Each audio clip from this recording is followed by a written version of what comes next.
Today I'm going to go over how to change a battery in a 5th generation Toyota Corolla. This is for a 2024, but it's for any of the 12th generation Toyota Corolla. So first we're going to open the key and I'm going to get a nice close-up shot of this here.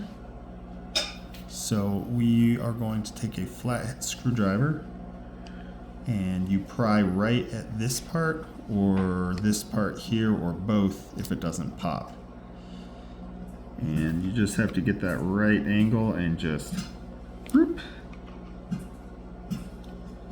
Oh, there's one, there's two, boom.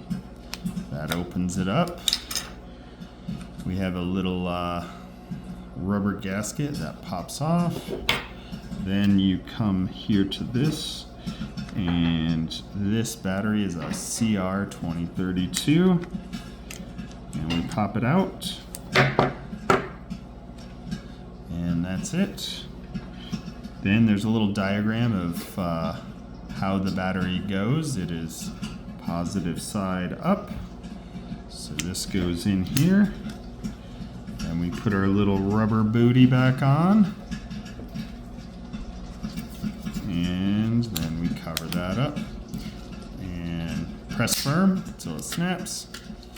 And that is how you change the battery on a Toyota Corolla key fob. This is a 2024 model. If this is helpful, give a thumbs up and we'll see you next time.